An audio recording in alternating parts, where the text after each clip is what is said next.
কর্মী হত্যায় আইবির বিরুদ্ধে মামলা।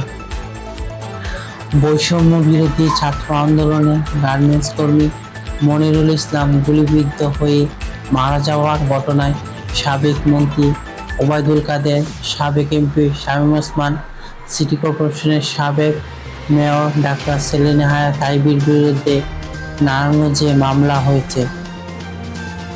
বুধবার 4 সেপ্টেম্বর সকালে মামলার বিষয়টি নিশ্চিত করেছে সিদ্ধিরগঞ্জ থানার ভারপ্রাপ্ত কর্মকর্তা ওসি আবু বকর সিদ্দিক।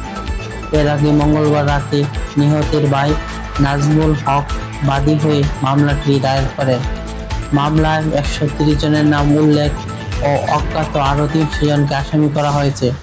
গত 5 আগস্ট শেখ হাসিনা সরকার পতনের পর নারায়ণগঞ্জের সবগুলো থানায় শেখ হাসিনা, ওবায়দুল কাদের, আসাদুজ্জামান খান কামাল, জুনায়েদ আহমেদ পলক, শামীম ওসমান ও তার অনুসারীদের বিরুদ্ধে কয়েক ডজন মামলা হয়েছে।